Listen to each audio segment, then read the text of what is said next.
Hello दोस्तों, स्वागत है आपका श्री गुरु एकेडमी में। मैं मनु वर्मा आपका शुक्रिया हार्दिक अभिनंदन करता हूं। दोस्तों, आज हमारा मैराथन क्लास का थर्ड क्लास है। हमारी जो मिक्स मैराथन क्लास हो रही है उसका आज थर्ड पार्ट है।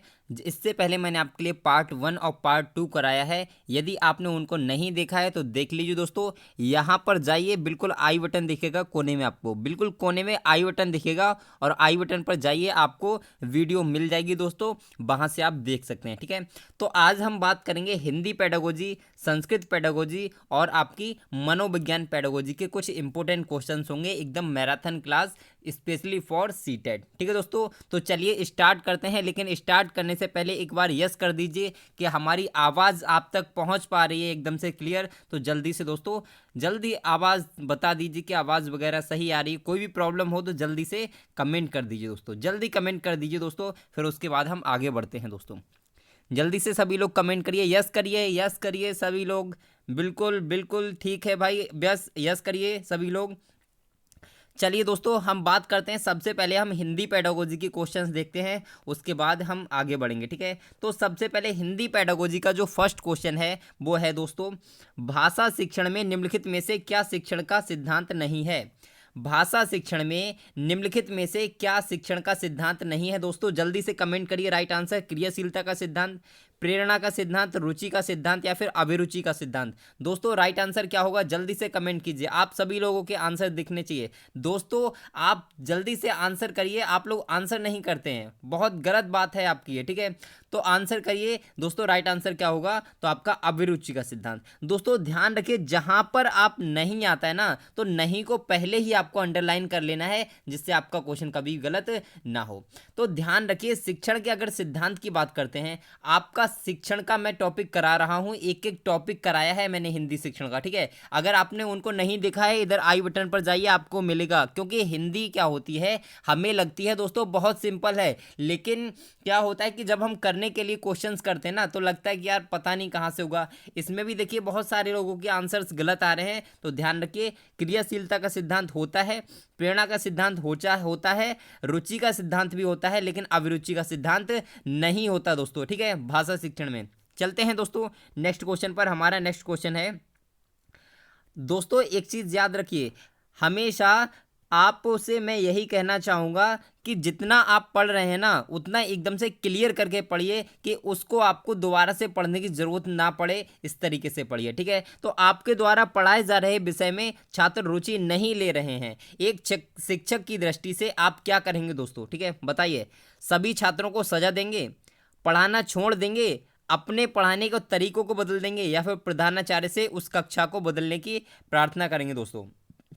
सभी लोग राइट आंसर कमेंट कीजिए बहुत जल्दी से। और आप सभी लोगों के राइट आंसर एकदम से सही भी आ रहे हैं कुछ लोगों के। तो राइट आंसर क्या है दोस्तों, राइट आंसर जल्दी से कमेंट कीजिए, राइट आंसर क्या होगा। तो बिल्कुल right answer option number C, सभी छात्रों को सजा देंगे। निगेटिव पॉइंट है, बच्चों को दंड नहीं देना है, पुरस्कार नहीं देना है, उन्हें किसी भी प्रकार से प्रताड़ित नहीं करना है। ध्यान रखिए, कैसा भी नेगेटिव पॉइंट नहीं लगाना है, इसको ध्यान रखिए। ठीक है, पढ़ाना छोड़ देंगे, ये भी नेगेटिव पॉइंट है, और प्रधानाचार्य से उस कक्षा को बदलने की प्रार्थना करेंगे। अरे भाई एक बात बताइए, ये कक्षा बदलवा दी, ठीक है, लेकिन आप अगली कक्षा में पहुंचे, अगली कक्षा में भी इसी तरीके से होने लगा, तो आप क्या करेंगे। तो इसीलिए अपने पढ़ाने के तरीकों को बदलेंगे। ठीक है ना दोस्तों। चलते हैं दोस्तों नेक्स्ट क्वेश्चन पर। हमारा नेक्स्ट क्वेश्चन है, व्यक्ति का सीखना निर्भर करता है भाषा शैली पर, भाषा के वैज्ञानिक स्वरूप पर, भाषा की वर्णमाला और शुद्धता पर, उपरोक्त में से कोई नहीं। दोस्तों जल्दी से अपना राइट आंसर कमेंट कीजिए, फटाफट से आप सभी लोग राइट आंसर कमेंट कीजिए दोस्तों, जल्दी से। सभी भाई बहन कमेंट करें,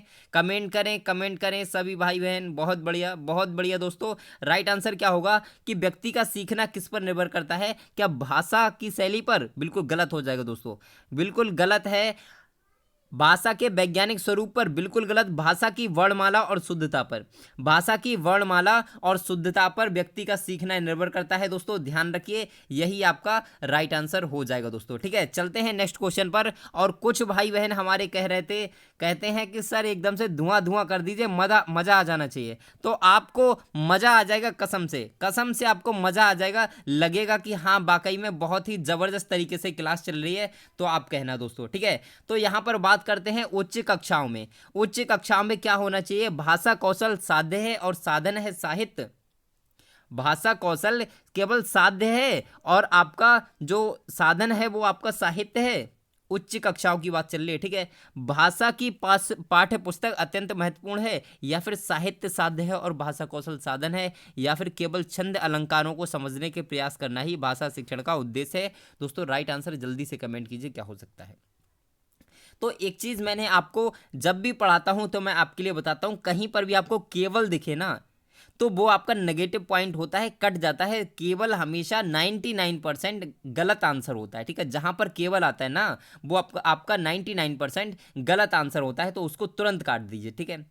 अब देखेंगे दोस्तों क्वेश्चन, अगर हम देखते हैं भाषा कौशल साध्य है और साधन है साहित्य, बिल्कुल सही है दोस्तों, यही आपका राइट आंसर है। जो हमारी उच्च कक्षाएं होती हैं उसमें भाषा कौशल तो साध्य होता है, लेकिन जो साहित्य होता है वो साधन होता है। इसीलिए हिंदी साहित्य अगर आपने पढ़ा हो तो आपको कभी प्राथमिक कक्षाओं में नहीं पढ़ाया गया होगा, लेकिन उच्च कक्षाओं में पढ़ाया गया होगा दोस्तों, ठीक है। ये भी नहीं है, ये भी नहीं है, option number first is right answer. चलते हैं नेक्स्ट क्वेश्चन पर। हमारा नेक्स्ट क्वेश्चन है दोस्तों, उच्च प्राथमिक स्तर पर कविता शिक्षण प्रणाली है। कविता शिक्षण प्रणाली है दोस्तों क्या है? अभिनय है, प्रश्नोत्तर, गीत, या इनमें से कोई नहीं दोस्तों। राइट आंसर फटाफट से कमेंट कीजिए।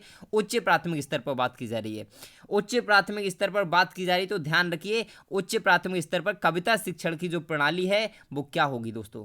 क्या होगी? क्या अभिनय हो जाएगी, प्रश्नोत्तर हो जाएगी, गीत हो जाएगी? क्या लगा दें दोस्तों, बताइए। अभिनय?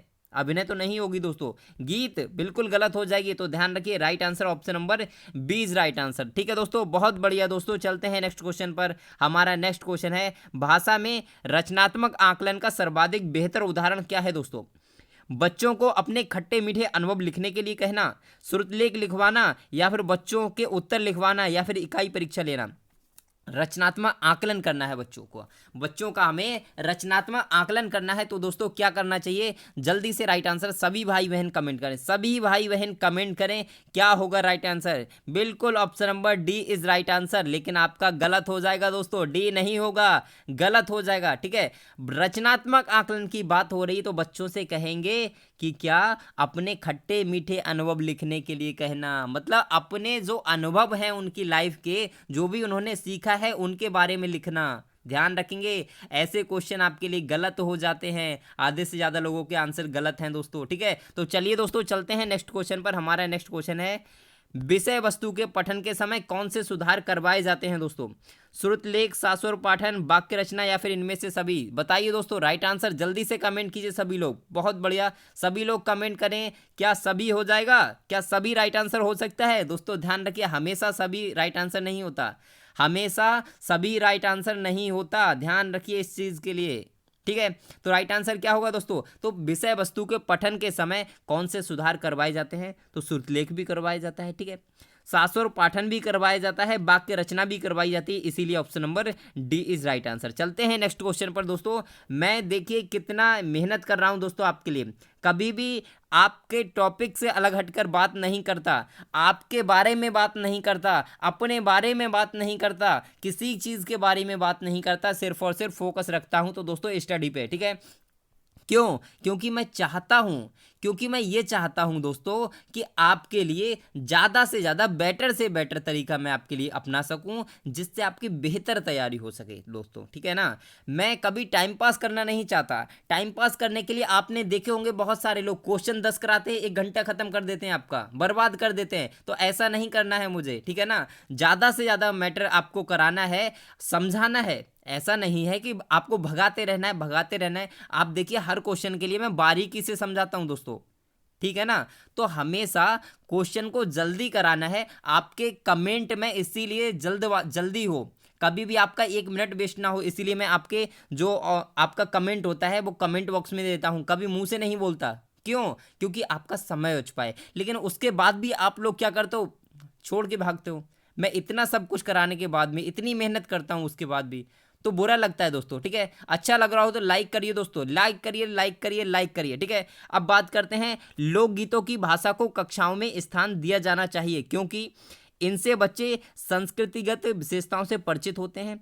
लोकगीतों को बढ़ावा देना भाषा शिक्षण का मुख्य उद्देश्य है। लोकगीत गाए जा सकते हैं या फिर केवल लोकगीतों के माध्यम से पारस्परिक क्रिया होती है दोस्तों? बताइए दोस्तों, राइट आंसर क्या हो सकता है? जल्दी से सभी भाई बहन राइट आंसर कमेंट कीजिए दोस्तों। बहुत अच्छे दोस्तों, खुशी हुई आपका राइट आंसर देखकर, बहुत खुशी हुई। तो राइट आंसर क्या होगा दोस्तों? तो बताइए कि लोकगीतों के माध्यम से क्या होता है, कक्षाओं में स्थान इसलिए दिया जाना चाहिए क्योंकि इनसे बच्चे संस्कृतिगत विशेषताओं से परिचित होते हैं, बच्चे जानते हैं लोकगीतों के बारे में, क्योंकि लोकगीत क्या होता है, एक निश्चित क्षेत्र में गाए जाने वाला गीत होता है। ठीक है, तो उसके बारे में बच्चे भलीभांति जानते हैं। राइट आंसर हो जाएगा। लोकगीतों को बढ़ावा देना भाषा शिक्षण का मुख्य उद्देश्य है। गलत, लोकगीतों को बढ़ावा नहीं देना है, लेकिन बच्चे जानते हैं इसीलिए उसे यूज किया जाता है। ठीक है ना।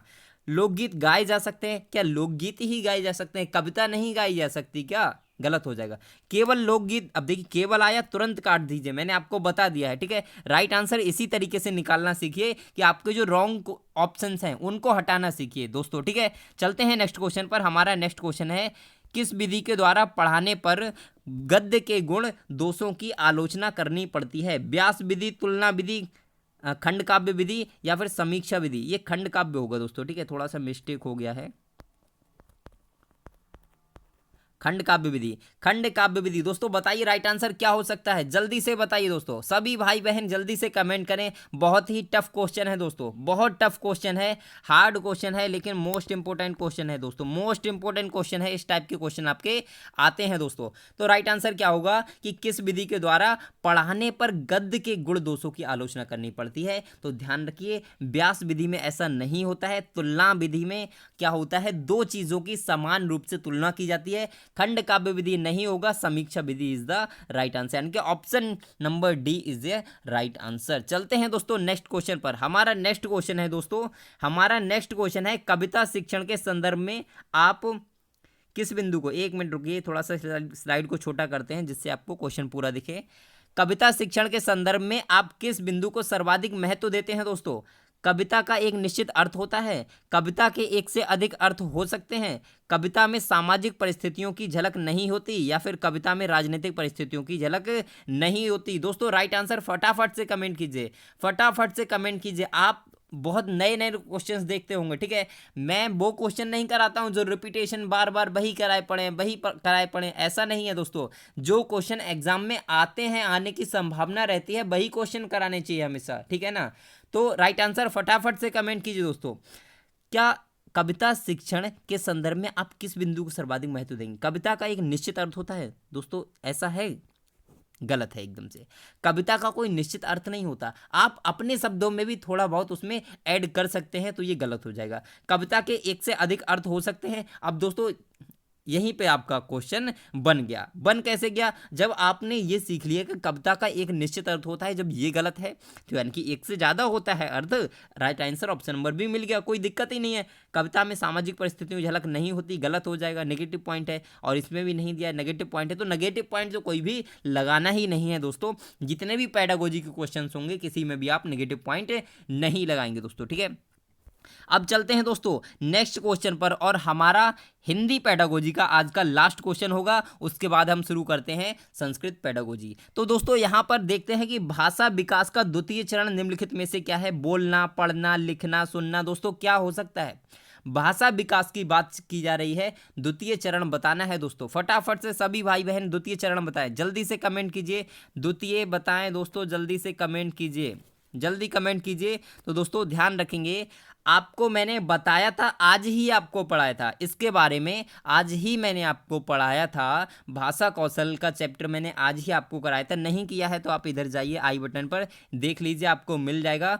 तो उसमें मैंने आपके लिए बताया था कि सबसे पहले बच्चा क्या करता है, सुनता है, चीज़ों को सुनना शुरू करता है, उसके बाद में ही बोलना शुरू करता है। पहले सुनता है, उसके बाद बोलता है, उसके बाद पढ़ता है, उसके बाद लिखता है। तो नंबर 1 पे ये आएगा, नंबर 2 पे क्या आएगा दोस्तों, ये आएगा, नंबर 3 पर ये आएगा, नंबर 4 पर आपका ये आएगा। ठीक है, तो सुनना, बोलना, पढ़ना और लिखना, ये 4 प्रकार के भाषा कौशल होते हैं। क्वेश्चन ये भी आ सकता है कि भाषा कौशल कितने प्रकार के होते हैं? तो 4 प्रकार के होते हैं, ध्यान रखिए। और इसका दोस्तों इंग्लिश में भी पूछा जा सकता है, तो इंग्लिश में भी इसका ध्यान रखिए। ठीक है दोस्तों, चलते हैं नेक्स्ट क्वेश्चन पर। हमारा नेक्स्ट क्वेश्चन है दोस्तों, अब आता है Sanskrit pedagogy. Important question, Sanskrit pedagogy, धमाकेदार सेशन होने वाला है दोस्तों, धुआं धुआं कर देंगे, वाकई में धुआं धुआं हो जाएगा दोस्तों, टेंशन मत लीजिए। ठीक है, तो यहां पर बात करते हैं दोस्तों, पहला क्वेश्चन है भाषाया भाषाया अधिग्रहण समये किम प्रथमम आगच्छति। अब दोस्तों ये क्वेश्चन जो होते हैं ना, आपसे मैं रिक्वेस्ट करना चाहूँगा कि संस्कृत पेडागोजी के जितने भी क्वेश्चंस हो ना, आप कंसंट्रेट के साथ पढ़ें। उसके लिए कैसे पढ़ें? कंसंट्रेट के साथ पढ़ें, क्योंकि ये क्वेश्चंस जो है थोड़े से आपके लिए टफ होते हैं, क्योंकि आपने पहले तो पढ़ा नहीं है संस्कृत। आपने बहुत कम लोगों ने संस्कृत पढ़ी होगी, तो इसीलिए आपको लगता होगा कि ये क्या है, बहुत ही टफ है। अब इसका अर्थ समझना पड़ेगा पहले कि भाषाया अधिग्रहण समय किम प्रथमम आगच्छति, यानी कि भाषा का ज्ञान करते समय सबसे पहले किसका अर्थ आपको आना चाहिए। क्या आना चाहिए दोस्तों? क्या आना चाहिए दोस्तों आपको? सॉरी, मैंने आपको राइट आंसर ही बता दिया।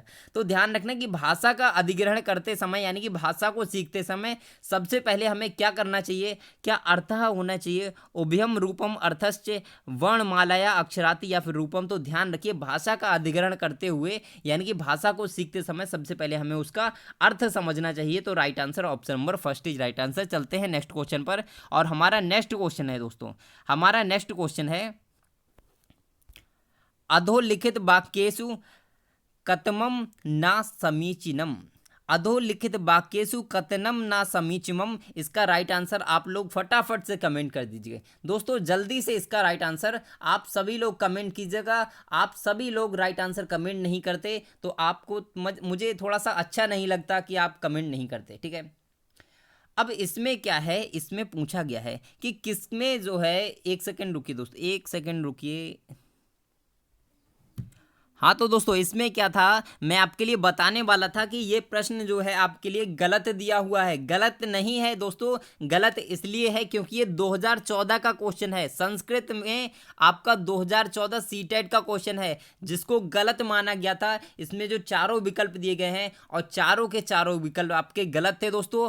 हमें इसको टाइप भी नहीं करना चाहिए था, लेकिन टाइपराइटर ने इसको टाइप कर दिया, तो कोई बात नहीं। ध्यान रखिए दोस्तों, इसमें आपके जो चारों ऑप्शन हैं वो एकदम से गलत हैं दोस्तों। ये 2014 का क्वेश्चन है, आप देख सकते हैं वहां पर सीटेट का ये कॉमन नंबर दिया गया था सीटेट में, ठीक है। तो ध्यान रखेंगे इसके लिए। चलते हैं दोस्तों नेक्स्ट क्वेश्चन पर। हमारा नेक्स्ट क्वेश्चन है दोस्तों, श्यामः कक्षाया छात्रान् युगलेषु विभजति प्रत्येक युगलाय बोधपट्यम तिरते अनन्तः स तानः ध्यानपूर्वकं पठित्वा तत् लेखितं निर्दिशति एवं सा किम कर्तुम प्रत्यते। दोस्तों राइट आंसर इसका फटाफट से कमेंट कीजिए। ऑप्शन यहाँ पर देख लीजिए, पारस्परिक संभाषणम, पारस्परिक श्रुत लेखनम, सामूहिक श्रुत लेखनम, पारस्परिक पठनम। दोस्तों राइट आंसर जल्दी से कमेंट कीजिए, जल्दी से आप सभी लोग राइट आंसर कमेंट कीजिए। आप सभी लोग राइट आंसर जल्दी से कमेंट कीजिए। आप सभी लोग जब कमेंट करते हैं ना तो अच्छा लगता है यार, बहुत अच्छा लगता है। लेकिन बुरा तब लगता है जब आप लोग कमेंट नहीं करते, क्योंकि आप खुद देखिए कि आप जब कहीं पर मौजूद हैं, तो अपने मौजूद होने का प्रमाण दिया कीजिए दोस्तों। हमेशा मैं आपसे कहना चाहूँगा कि प्रमाण ज़रूर दीजिए, ठीक है। तो इसका मतलब क्या है, तो छात्र जो है, क्या नाम है छात्र का, श्याम यहाँ पर क्या करता है दोस्तों, अभी आपको बताते हैं। हाँ तो दोस्तों क्या था कि यहाँ पर इसका मीनिंग ये था कि श्याम क्या है, कक्षा में जो और बच्चे हैं उनके साथ में क्या करता है, ध्यान पूर्वक पढ़ने की और लिखने की क्रिया करवाता है। तो ऐसा क्या कर सकता है दोस्तों, उसमें बच्चों में क्या करे दोस्तों, पारस्परिक संभाषण करे, यानी कि उनमें बातचीत करवाए, या फिर श्रुत लेखन। तो आप सभी लोग जानते हैं पारस्परिक श्रुत लेखन, और यही आपका राइट आंसर हो जाएगा दोस्तों। आप सभी लोग जान चुके होंगे। और इसमें पूछा क्या था कि फ्लैश कार्ड के द्वारा करवाना है दोस्तों, तो इसको आप ध्यान रखेंगे। Right answer option number B is right answer. चलते हैं नेक्स्ट क्वेश्चन पर। हमारा नेक्स्ट क्वेश्चन है पठनस्य शिखर पादक्रम पद्धतौ अध्येता। पठनस्य शिखर पादक्रम पद्धतौ अध्येता। दोस्तों इसका राइट आंसर आप सभी लोग कमेंट कीजिए जल्दी।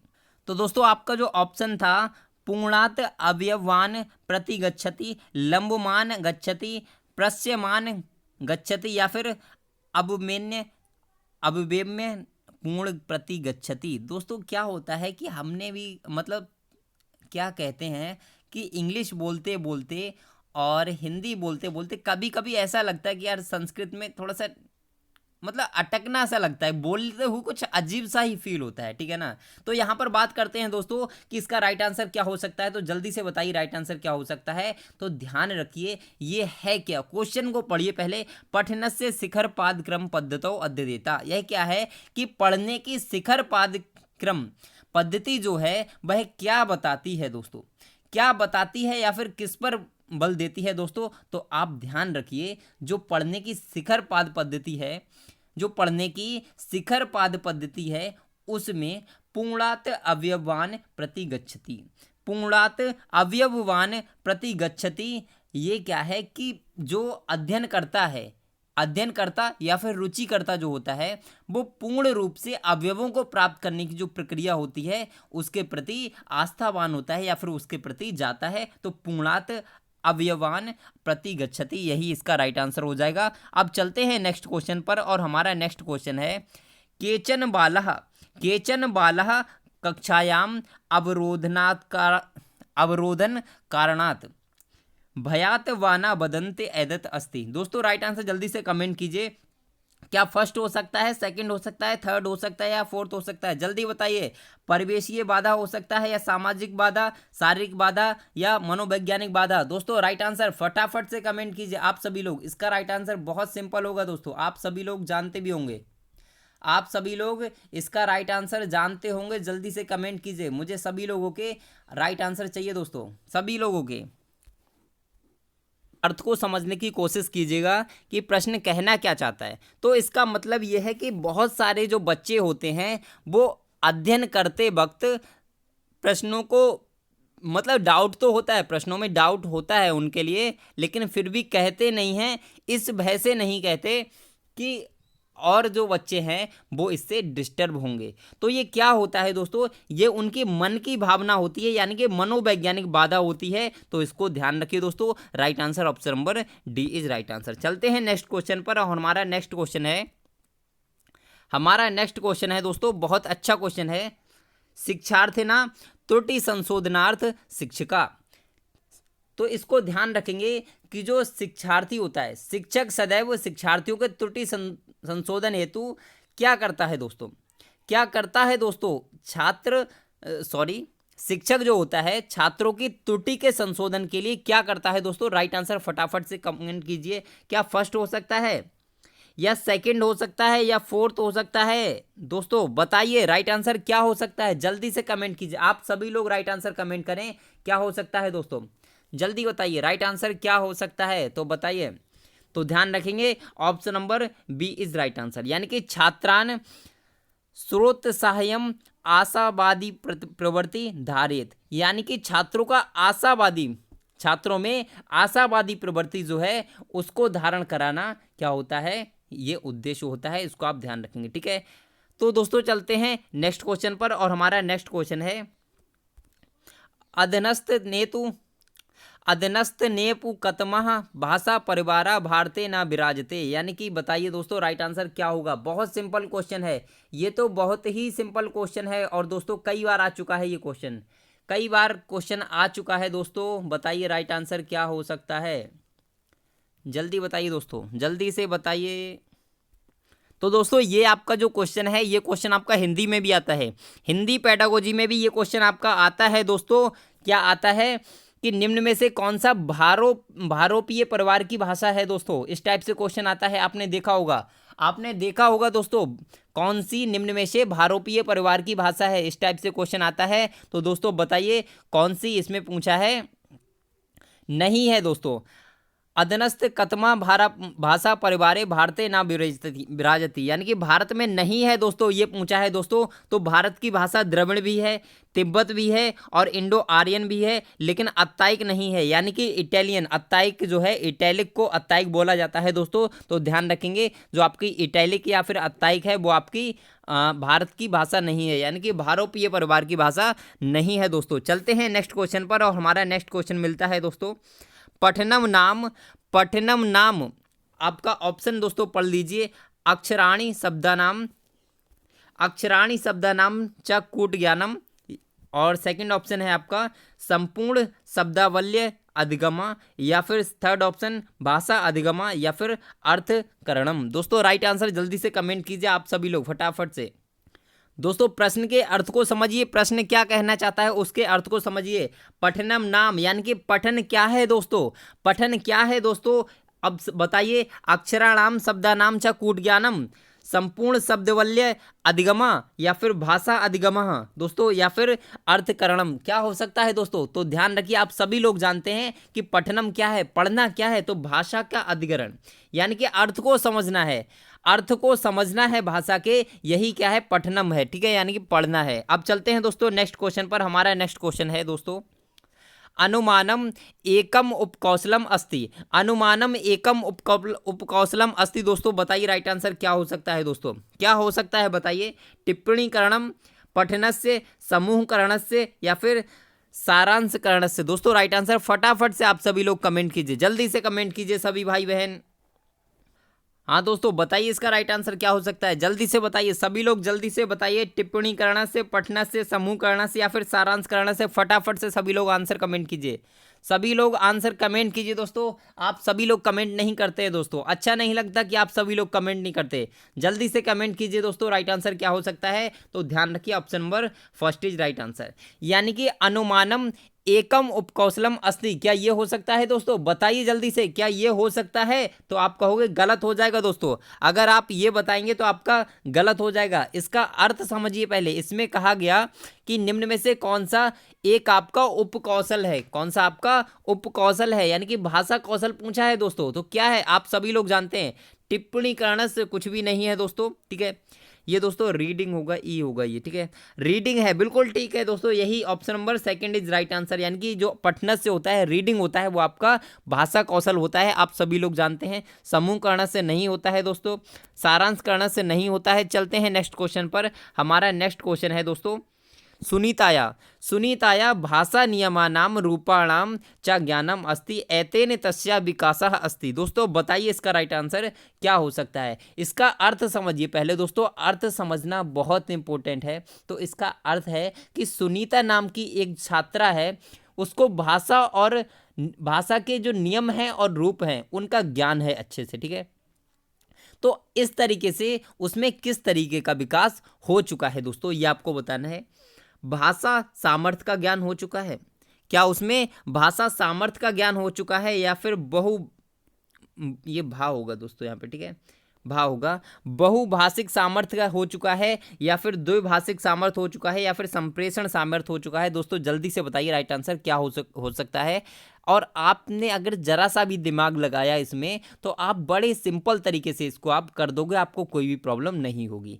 बिल्कुल दोस्तों right answer option number first is right answer, भाषा सामर्थ्य, यानी कि भाषिक सामर्थ्य जो है वो आपका राइट आंसर है। सुनीता ने इस स्थिति में भाषा का ज्ञान प्राप्त कर लिया है, यानी कि भाषा की सामर्थ्य प्राप्त कर ली है दोस्तों, तो एकदम से राइट आंसर हो जाएगा, ठीक है। अब चलते हैं दोस्तों नेक्स्ट क्वेश्चन पर। अब हमारा शुरू होता है मनोविज्ञान पेडागोजी। मनोविज्ञान पेडागोजी अब शुरू होता है, एकदम से धमाकेदार सेशन होगा दोस्तों। अब बताइए आपको क्वेश्चन अगर अच्छे लग रहे हो तो एक बार लाइक कर दीजिए, सभी लोग लाइक करें, लाइक करें, लाइक करें अगर अच्छे लग रहे हो तो, ठीक है, जबरदस्ती नहीं करता, बस अगर अच्छा लग रहा हो तो एक बार लाइक कर दीजिए दोस्तों, क्योंकि हम यहाँ पर बात करते हैं सिर्फ और सिर्फ शिक्षक भर्ती की, और कभी भी बिना वजह की बातें नहीं करते, सिर्फ और सिर्फ फोकस करते हैं आपकी स्टडी पर। तो चलिए दोस्तों क्वेश्चन स्टार्ट करते हैं। हमारा पहला क्वेश्चन है दोस्तों, जो बालक स्कूल के जीवन के मध्य में, ये क्वेश्चन मोस्ट इंपोर्टेंट, ये क्वेश्चन मोस्ट इंपोर्टेंट दोस्तों लगा लीजिए, ठीक है। जो बालक स्कूल के जीवन के मध्य में अपनी आयु स्तर के कक्षा के एक नीचे की कक्षा का कार्य करने में असमर्थ हों, वह क्या कैसे होते हैं दोस्तों, पिछड़े बालक होते हैं, मानसिक रूप से मंद बुद्धि वाले बालक होते हैं, या फिर समस्यात्मक बालक होते हैं, या फिर मादक द्रव्य का सेवन करने वाले बालक होते हैं। दोस्तों फटाफट से आप सभी लोग राइट आंसर कमेंट कीजिएगा। तो आप सभी लोग जानते हैं, जो बच्चे अपने से नीचे की कक्षा का, अपने मतलब मान लीजिए कोई बच्चा 5वीं क्लास में है, ठीक है, लेकिन वो चौथे क्लास की भी अगर बुक्स को पढ़ने में असमर्थ है तो वो बच्चा कैसा है, तो मानसिक रूप से मंद माना जाता है, मानसिक रूप से मंद माना जाता है उसे दोस्तों। तो ध्यान रखिए option number B is right answer. चलते हैं नेक्स्ट क्वेश्चन पर। हमारा नेक्स्ट क्वेश्चन है दोस्तों, स्लाइड को छोटा करते हैं। हमारा नेक्स्ट क्वेश्चन है, एक शिक्षक को स्कूल में प्रथम बार आए विशेष आवश्यकता वाले बच्चे के साथ क्या करना चाहिए। उसकी विशेष आवश्यकता की जानने की सलाह अनुसार विशेष स्कूल में भेज देना चाहिए। यानी कि कहने का तात्पर्य यह है कि उस बच्चे को अलग स्कूल में भेज देना चाहिए, अन्य बच्चों से अलग कर देना चाहिए, या फिर बच्चों के अभिभावक से सहयोगी योजना की चर्चा करनी चाहिए, या फिर बच्चे के विशेष आवश्यकता के स्तर की जाँच के लिए प्रवेश परीक्षा करानी चाहिए। दोस्तों राइट आंसर आप सभी लोग फटाफट से कमेंट कर दीजिएगा, जल्दी से आप सभी लोग राइट आंसर कमेंट कीजिएगा। बहुत बढ़िया दोस्तों, अच्छा लगता है आप लोग कमेंट करते हैं, लेकिन एक बार लाइक और शेयर भी कर दीजिएगा, ठीक है, क्योंकि आप जब लाइक और शेयर करते हैं थोड़ा सा मोटिवेशन प्राप्त होता है। हम आपके साथ मेहनत करने के लिए 24 आवर्स तैयार हैं, आप जितना बताएं हम उतना करने के लिए तैयार हैं, लेकिन हमें आपका सिलेक्शन चाहिए दोस्तों, आपका सीटेट क्लियर चाहिए, और ऐसे वैसे नहीं, कम मार्क्स से नहीं, 105 प्लस जो हमने टारगेट रखा है उसे हमें आपको अचीव कराना है दोस्तों। तो आप बस बने रहिए और अच्छे से देखते रहिए, ठीक है। तो दोस्तों बताइए इसका राइट आंसर क्या हो सकता है, आप सभी लोग जल्दी से कमेंट कीजिएगा, फिर हम आगे बढ़ते हैं। तो बिल्कुल बढ़िया दोस्तों, बच्चे के अभिभावक से सहयोगी योजना की चर्चा करनी चाहिए कि किस प्रकार से हम इसको अच्छा कर सकते हैं दोस्तों, ठीक है। उसकी विशेष आप देखिए, अलग कभी करना है नहीं है। समावेशी शिक्षा में याद रखिए, समावेशी शिक्षा का मतलब होता है किसी भी प्रकार का बच्चा हो उसे एक साथ शिक्षा देनी है, ठीक है। तो अलग नहीं करना है, एकदम से निगेटिव पॉइंट हो जाएगा।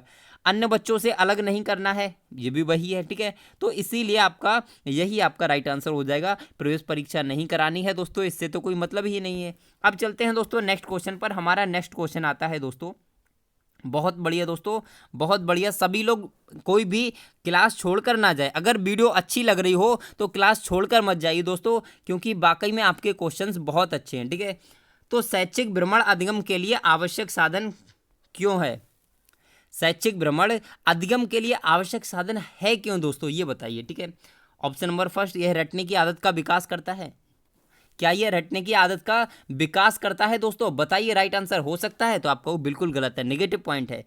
पाठचर्या समय पर पूर्ण होती है, अरे भाई इससे भ्रमण में कौन सी पाठचर्या पूर्ण होती है, बताइए आप, गलत हो जाएगा। यह कल्पना शक्ति का विकास करता है, गलत हो जाएगा। भ्रमण के स्थान से प्राप्त ज्ञान स्थायी होता है। आप खुद जानते हैं कि आप जब टूर पे जाते हैं या फिर कहीं भी घूमने जाते हैं तो वहाँ पर जो चीज़ें देखते हैं एकदम से वो चीज़ें आपके माइंड में सेट हो जाती हैं, आप लाइफ में नहीं भूलते। आप 10 साल बाद भी उसके बारे में चर्चा कर सकते हैं कि दोस्तों हम वहाँ गए थे, वहाँ घूमा था, ये खाया था, ये किया था, ये देखा था। आप सभी लोग इस बारे में जानते हैं।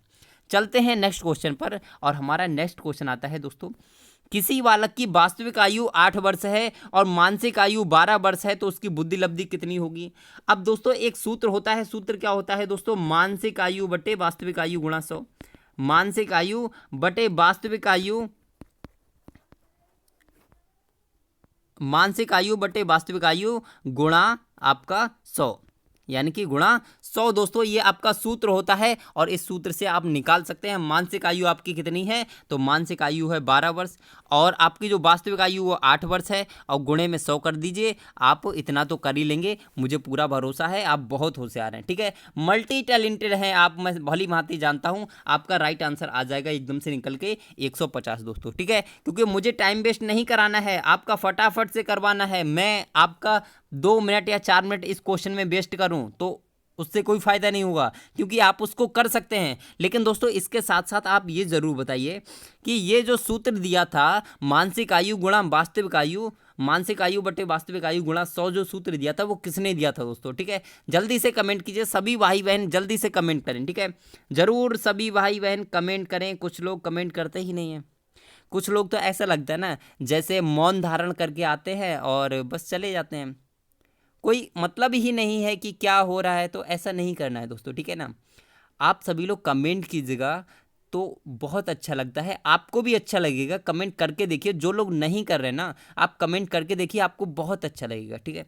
अब बात करते हैं कि प्राथमिक कक्षाओं में विषय वस्तु की नीरसता दूर करने के लिए शिक्षक को उपयुक्त शिक्षण नीति का उपयोग करना चाहिए। किस नीति का, वार्तालाप नीति का, प्रश्नोत्तर नीति का, खेल और मनोरंजन नीति का, या फिर प्रदर्शन नीति का। दोस्तों राइट आंसर फटाफट से आप सभी लोग कमेंट कीजिएगा, राइट आंसर क्या हो सकता है। तो ध्यान रखिए दोस्तों, क्या हो सकता है, प्रश्नोत्तर नीति इज द राइट आंसर। गलत हो जाएगा दोस्तों, एकदम से गलत हो जाएगा। वार्तालाप नीति इज द राइट आंसर, बिल्कुल गलत है दोस्तों, ये भी गलत हो जाएगा, समझ रहे हैं ना। Option number C is right answer, क्योंकि बात किसकी की जा रही है, प्राथमिक स्तर की बात की जा रही है। प्राथमिक स्तर पर बच्चा प्रश्नोत्तर विधि को समझता ही नहीं है दोस्तों, ध्यान रखने वाली बात है, यहीं पर क्वेश्चन गलत हो जाता है। ठीक है, चलते हैं नेक्स्ट क्वेश्चन पर। हमारा नेक्स्ट क्वेश्चन है दोस्तों सॉरी दोस्तों, बहुत देर होगी, बोलते बोलते गले में दर्द हो रहा है तो इसलिए। हाँ दोस्तों, बताइए क्रियात्मक अनुसंधान का प्रमुख कार्य क्या है? नए तथ्यों की खोज करना, स्थानीय समस्याओं का समाधान करना, ज्ञान देना, या फिर नई आधारभूत समस्याओं का समाधान करना। दोस्तों राइट आंसर आप सभी लोग कमेंट कीजिएगा, सभी लोग कमेंट कीजिएगा। तो ध्यान रखिए क्रियात्मक अनुसंधान का प्रमुख कार्य क्या है? तो option number B is right answer, यानी कि स्थानीय समस्याओं का समाधान करना, यही आपका क्रियात्मक अनुसंधान का प्रमुख कार्य है दोस्तों। ध्यान रखिए, इंपॉर्टेंट पॉइंट है। ठीक है, अब चलते हैं दोस्तों नेक्स्ट क्वेश्चन पर। हमारा नेक्स्ट क्वेश्चन है, एक शोधकर्ता के रूप में आप निम्नलिखित में से कौन से शीर्षक को अनुसंधान प्रस्ताव में सम्मिलित नहीं करेंगे? दोस्तों अनुसंधान समस्या की पृष्ठभूमि को, अनुसंधान के उपकरणों को सम्मिलित नहीं करेंगे, अनुसंधान के लिए मूल विस्तृत व्याख्या को सम्मिलित नहीं करेंगे, या फिर अनुसंधान की परिकल्पनाओं को सम्मिलित नहीं करेंगे। दोस्तों नहीं जहां पर आए तो पहले ही आप अंडरलाइन कर लीजिए। राइट आंसर फटाफट से आप सभी लोग कमेंट कीजिएगा, आपके लिए मात्र 15 सेकंड देता हूं। ठीक है, कमेंट करने के लिए कीजिए, कमेंट कीजिए आप सभी लोग। ठीक है, बहुत बढ़िया दोस्तों, बहुत बढ़िया। चलिए दोस्तों नेक्स्ट क्वेश्चन पे आगे बढ़ें, नेक्स्ट क्वेश्चन पे आगे बढ़ें। यस करिए, यस करिए, सभी लोग लाइक भी करिए, लाइक कर दीजिए दोस्तों। आप सभी लोग लाइक नहीं करते यार, मोटिवेशन तो थोड़ा दिया कीजिए। ठीक है, और क्लास को छोड़कर नहीं जाए, कोई भी भाई बहन क्लास को छोड़कर नहीं जाए, क्योंकि क्लास बहुत ही ज़बरदस्त तरीके से सेशन चल रहा है। ठीक है, तर्क, जिज्ञासा तथा निरीक्षण शक्ति का विकास होता है दोस्तों, कब होता है? 6 वर्ष की आयु में, 8 वर्ष की आयु में, 11 वर्ष की आयु में, या फिर 15 वर्ष की आयु में? तर्क, जिज्ञासा और निरीक्षण। ध्यान रखिए दोस्तों, बहुत ध्यान से करिए इस क्वेश्चन को, वरना आप गलत कर दोगे दोस्तों। तो ध्यान रखिए, इसका राइट आंसर मैं ही आपके लिए बता देता हूं कि राइट आंसर क्या होगा।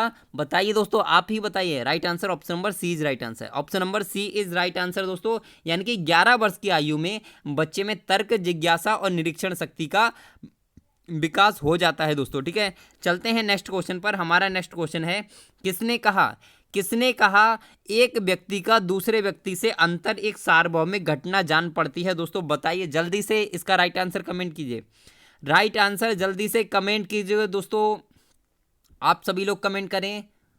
हाँ दोस्तों, बहुत सारे लोग गलत कर रहे हैं, इसके लिए बहुत सारे लोग गलत कर रहे हैं, तो गलत मत कीजिए, एक बार में समझ लीजिए दोस्तों। ठीक है, तो राइट आंसर होगा option number first is right answer, Tyler ने कहा था कि एक व्यक्ति का दूसरे व्यक्ति से अंतर एक सार्वभौमिक घटना जान पड़ती है, यह टायलर ने कहा था। ठीक है, स्किनर के बारे में जानते हैं, स्किनर ने किस पे प्रयोग किया था? तो आप सभी लोग जानते हैं, चूहे पर प्रयोग किया था। ठीक है, और इनके सिद्धांत का नाम क्या था दोस्तों? इनके सिद्धांत का क्या नाम था? जल्दी से बताइए, जल्दी से सभी लोग कमेंट कीजिए फटाफट से आप सभी लोग। मैंने सभी सिद्धांत कराए हुए हैं दोस्तों, आपने सभी को पढ़ा है ना, तो जल्दी से कमेंट कीजिएगा। ठीक है, अब क्रो एंड क्रो की एक परिभाषा थी दोस्तों। ठीक है, कौन सी? अधिगम की परिभाषा आपको अगर याद हो तो बताइए। ठीक है, क्या थी? आदत, अभिवृत्ति और ज्ञान के द्वारा प्राप्त किया गया जो ज्ञान होता है वही आपका अधिगम कहलाता है। ठीक है, किसने कहा था? क्रो एंड क्रो ने कहा था, यानी कि आदत और अभिवृत्ति मैंने आपको बताया था ट्रिक के माध्यम से, आप भूले नहीं होंगे शायद। ठीक है, अब चलते हैं दोस्तों नेक्स्ट क्वेश्चन पर। नेक्स्ट क्वेश्चन पर दोस्तों चलते हैं। बहुत बढ़िया, बहुत बढ़िया दोस्तों, आपके कमेंट देख के बहुत खुशी हुई। अब बात करते हैं कि सीखने की खेल विधि उपयोगी है। सीखने की खेल विधि क्यों उपयोगी है? बाल्यावस्था हेतु, पूर्व बाल्यावस्था हेतु, युवावस्था हेतु, या फिर परिवार अवस्था हेतु? बताइए सीखने की खेल विधि कब उपयोगी होती है? बताइए दोस्तों, राइट आंसर फटाफट से आप सभी लोग कमेंट कीजिएगा। तो right answer option number B is right answer. चलते हैं नेक्स्ट क्वेश्चन पर। दोस्तों गलत हो गया आपका, ध्यान रखना है, जल्दबाजी नहीं करना है, जल्दबाजी में गलत नहीं करना है। Option number first is right answer, ध्यान रखना है इसके लिए। मैं इसीलिए गलत कर देता हूं आपका क्वेश्चन कि आप क्या लगाएंगे दोस्तों। ठीक है ना, कभी कभी क्या होता है कि मैंने लगाया, बस जैसे मैंने ये वाला लगाया तो कुछ भाई बहन उन्होंने देखा तुरंत फटाक से वही वाला टाइप कर दिया, तो ऐसा नहीं करना है। ठीक है ना, अपने माइंड से लगाना है, अपना माइंड का भी यूज करना है दोस्तों। ठीक है, चलते हैं नेक्स्ट क्वेश्चन पर। हमारा नेक्स्ट क्वेश्चन है, निम्नलिखित में से कौन सी मूल्यांकन की प्रविधि है दोस्तों? प्रश्नावली विधि, साक्षात्कार विधि, मत सूची, या फिर उपयुक्त सभी? दोस्तों बताइए राइट आंसर क्या हो सकता है, जल्दी से कमेंट कीजिए आप सभी लोग, फटाफट कमेंट करें। तो राइट आंसर क्या होगा? Option number D is right answer, यानी कि ये सभी हैं आपके प्रश्नावली विधि से भी मूल्यांकन कर सकते हैं, साक्षात्कार के भी द्वारा मूल्यांकन करते हैं, मत सूची से भी करते हैं, इसीलिए option number D is right answer. चलते हैं नेक्स्ट क्वेश्चन पर। हमारा नेक्स्ट क्वेश्चन है दोस्तों, और आपसे एक बात फिर से कहना चाहूँगा दोस्तों, क्या कहना चाहूँगा कि आप ध्यान रखिए। अरे इसमें तो बहुत सारा मिक्सचर हो गया है, चलिए एक सेकेंड रुकिए, कोई बात नहीं है, टाइपिंग मिस्टेक है बहुत बड़ी वाली, ठीक है। अब एक बात याद रखिए दोस्तों कि आपका जो सीटेट का एग्जाम होना है ना, वो एकदम से फिक्स टाइम पे होगा दोस्तों, एकदम करेक्ट टाइम पे होगा। आपका डेट आगे नहीं बढ़ेगी, 5 जुलाई को ही होगा, 5 जुलाई को होगा। आप इस चीज़ को नोट करके रख लीजिएगा, ठीक है। अब बात करते हैं, एक शिक्षक गद्य व सब्जियों फलों के चित्र का उपयोग कर अपने विद्यार्थियों के साथ चर्चा करता है। विद्यार्थी विवरण से जोड़कर पोषण के तथ्यों को सीखते हैं, इस दृष्टिकोण का आधार है। दोस्तों क्या आधार है इसमें? दोस्तों टाइपिंग मिस्टेक बहुत ज़्यादा हो गई है, तो ध्यान रखिए। आपका 1 मिनट रुकिए, इसमें क्या क्या कट करना पड़ेगा। एक तो ये आपका कट होगा, ठीक है, एक ये कट होगा। हाँ दोस्तों ये नहीं होंगे आपके दो, ये दो नहीं होंगे, ठीक है, ये 2 ऑप्शन नहीं होंगे, ये किसी और के टाइप मिस्टेक हो गई, ठीक है। अब बात करते हैं दोस्तों इस क्वेश्चन की, तो क्या हो सकता है? सीखने की क्लासिकल अवस्था हो सकती है, पुनर्वलन का सिद्धांत, या फिर सीखने का क्रिया प्रसूत अनुबंधन का सिद्धांत, या फिर ज्ञान का निर्माण। दोस्तों राइट आंसर फटाफट से कमेंट कीजिएगा कि एक शिक्षक क्या करता है, गद्य बताता है और सब्जियों फलों के चित्र का उपयोग कर अपने विद्यार्थियों के साथ चर्चा करता है। तो विद्यार्थी विवरण से जोड़कर पोषण के तत्वों को सीखते हैं, इस दृष्टिकोण का आधार क्या है दोस्तों? तो ध्यान रखिए, सीखने का क्रिया प्रसूत अनुकूलन, सीखने का क्रिया प्रस्तुत अनुकूलन है दोस्तों। तो इसको ध्यान रखिए, इंपॉर्टेंट क्वेश्चन है दोस्तों, बहुत इंपॉर्टेंट, मोस्ट इंपॉर्टेंट दोस्तों क्वेश्चन है, तो इस क्वेश्चन को जरूर याद रखें दोस्तों, ठीक है। बहुत ही अच्छा क्वेश्चन है दोस्तों। सेशन अच्छा लग रहा हो तो एक बार लाइक कर दीजिए, सभी भाई बहन लाइक जरूर करें, ठीक है, लाइक करें। और जब आपका सेशन खत्म हो जाए उसके बाद शेयर भी जरूर करें, अपने भाई बहन दोस्तों के साथ शेयर करें दोस्तों, ठीक है। तो दोस्तों कैसा लगा सेशन जरूर बताइएगा। आज के लिए बस इतना ही रखेंगे, फिर मिलेंगे आपसे एक नेक्स्ट वीडियो में, ठीक है। लेकिन तब तक जाइए मत, फिर आप से कुछ कहना है, मुझे कहना क्या है कि आप तैयारी करते रहें दोस्तों, ठीक है। तैयारी में 1% भी ढील ना डालें। मैं मनु वर्मा आपसे प्रॉमिस करता हूं कि आपको सीटेट में 105 प्लस स्कोर कराकर ही रहूँगा, चाहे मुझे दिन रात कितनी भी मेहनत करनी पड़े, ठीक है ना दोस्तों। कितनी भी मेहनत करनी पड़े, मैं मेहनत करने के लिए तैयार हूँ, बशर्ते कि आपको बहुत मेहनत करनी है मेरे साथ, ठीक है। आपको मेहनत करनी है दोस्तों, तो ध्यान रखिए, तैयारी करते रहें। एग्ज़ाम आपका 5 जुलाई को ही होगा, ठीक है। तो बस दोस्तों आप खुश रहें, मस्त रहें और मुस्कुराते रहें, लेकिन तैयारी भी करते रहें दोस्तों, ठीक है। तो बाय बाय दोस्तों, फिर मिलते हैं नेक्स्ट वीडियो में।